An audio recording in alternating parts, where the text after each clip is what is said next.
Have you ever seen someone disappear right in front of your eyes? Well, that's exactly what happened to this guy. In 2007, a man from London named Harry Street was out celebrating his 51st birthday with his friends. They were having such a good time that night that when the bar closed at 11 p.m., they decided to go to another one. As they approached the new bar, Harry suddenly stopped in his tracks. He turned to his friends and said, "I need to use the restroom." His friends said, "Okay, we'll meet you inside." But when they got inside the bar, they couldn't find Harry anywhere. At first, his friends thought it was pretty funny. They figured that he was just trying to sneak in another drink at the old bar. But after a few minutes, they started to get worried. They looked around for Harry everywhere, but he was nowhere to be found. They even checked the restroom, but he wasn't there either. At this point, they were really scared.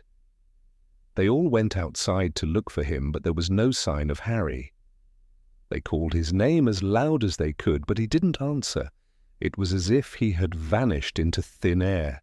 They searched for him for hours, but they couldn't find him anywhere. The next day, they called the police and told them about the mysterious disappearance of Harry Street. The police searched for him, but they couldn't find him either.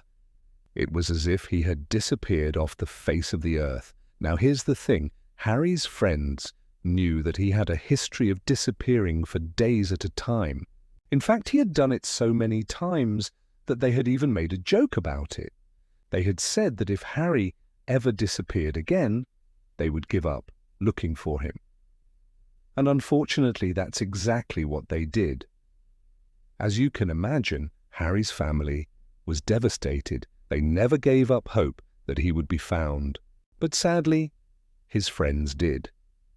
They figured that he was probably off on one of his wild adventures and that he would turn up eventually.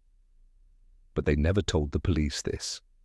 And as the years went by, the police became less and less hopeful about finding Harry. It's been 15 years since Harry Street vanished, and his family is still hoping that he will be found one day. But the truth is, no one knows what really happened to him. Did he run away, or was he kidnapped? Was he seen by someone other than his friends that night? Or was he simply a victim of foul play? The truth is, no one will ever know. If you have any information about the disappearance of Harry Street, please come forward and share it with the authorities. His family deserves answers, and they deserve them now. Thanks for watching.